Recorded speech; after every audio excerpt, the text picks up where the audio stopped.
प्रशांत उर्फ भाऊ काळे यांचे भोपाळ येथे जल्लोषात स्वागत। नाशिक जिल्ह्यातील टायगर ग्रुप सामाजिक संघटनेचे अध्यक्ष प्रशांत उर्फ भाऊ काळे हे मध्य प्रदेशातील प्रसिद्ध माता कंकाली देवस्थान भोपाळ येथे दर्शनासाठी गेले होते।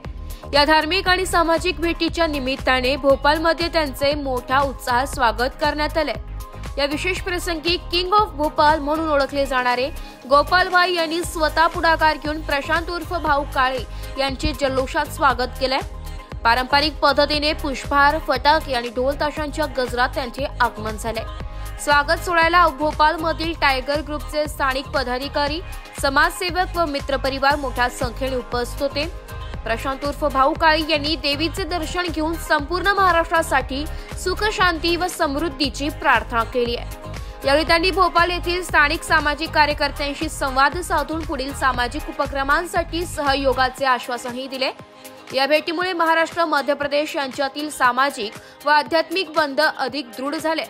टायगर ग्रुपच्या या उपक्रमामुळे दोन राज्यातील युवकांमध्ये नवचैतन्य आणि प्रेरणा निर्माण झाली आहे। नाशिक लोकशाही न्यूज साठी व्यवस्थापक विजय कानडे, सुरगाणा।